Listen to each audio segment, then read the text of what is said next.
Michael Keaton is not only a fantastic, great actor, but is a beautiful human being.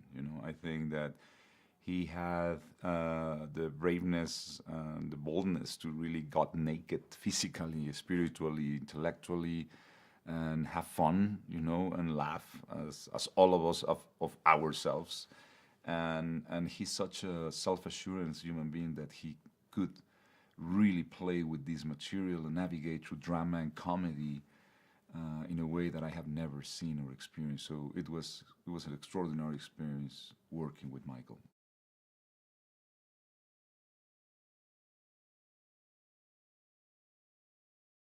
As we all know, I think comedy really comes from stretching the tragedy, and I think all what happened to Reagan, in a way, it's kind of tragic, but I think the way I wanted to approach was from upside down. You know what I mean? To reconcile not with the events because they are hard, but with the way he approached it, and I approach it, and the film approached it. So I think there's a certain energy and humor that come from that, and always is like that. I think life, in a way, can be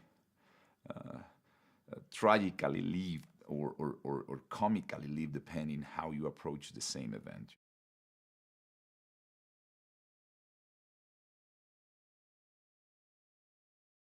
This is our first feature, so I think loyal because we have met 20 years ago. We have met some short films and some commercials, but we always wanted to work in a feature film. So I think Chivo is one of a kind. I think Chivo is a genius in a way. I think he really technically couldn't be a better partner in crime for execute this film. He's somebody who understands not only light, but movement and great narrative. In the way that when he takes the camera, in a way, everything that is in front of it, it's in a way, rich and powerful.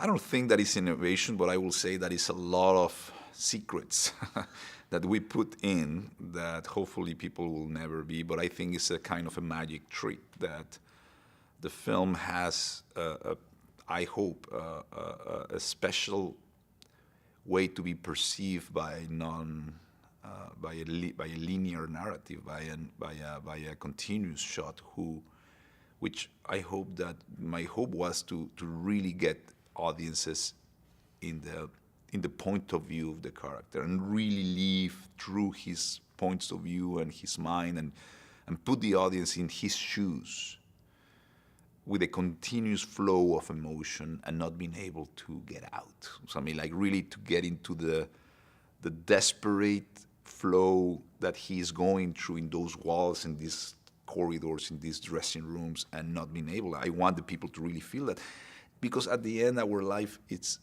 just a continuous shot. We wake up in the morning, and then we are all day with a steady cam floating, and we don't escape. We don't have cut to New York raining and cut to.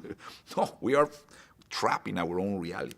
So that's the way we experience our life. So I want people to really experience the life of a person in a one continuous shot. And I want to have an emotional narrative, dramatic tension value in it. It's not only a visual thing. It's with a narrative purpose that I really try, and I hope that it works.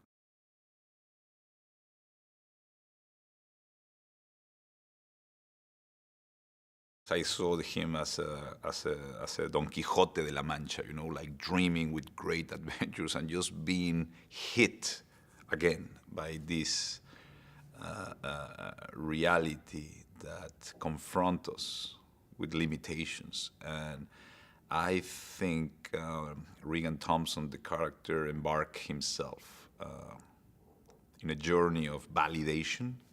He needs to be validated by the applause, by the people, by to have recognitions, to feed, like feed me, feel me, understand me, applause me. So the me journey, the ego journey, and when you go through that and you expose yourself and you empower people to have that power over you, you always have a disillusion. And So I think he questioned all the decisions that he has made in life, and he's repeating patterns, and he wants to leave those patterns behind that come back from this character that is his ego talking to him.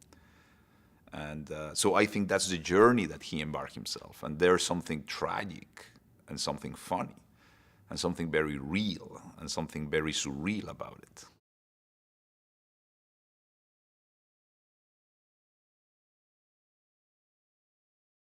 Every movement, every step, every turn of the face, everything is absolutely pre-decided. I decide everything. There is nothing improvised. Everything was absolutely studied with the timing, with precision of a clock. And if it didn't happen like that, one little beat, a little late or after, as every joke, it's timing. It's like music. If there's a drum that is out of beat, it just screw the whole thing. So it was the awareness that everybody was intervening with the other one. So everybody was interdependent of the timing, the steps, and the camera, and who is in that moment, and why go into a close-up, why in the two-shot, why in this over the shoulder, which point of view, which one is important to be listening or be talking. So all those things, it went for me in a very beautiful process of exploration of what storytelling is and the essence of the most.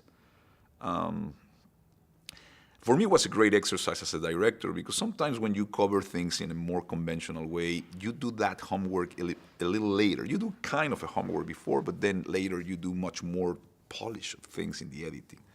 Here I have to decide it, and all of them has to be aware where the camera will be in what moment. And so what I'm saying is that in a funny way, all what happened in camera, it was pre-decided, but it was real.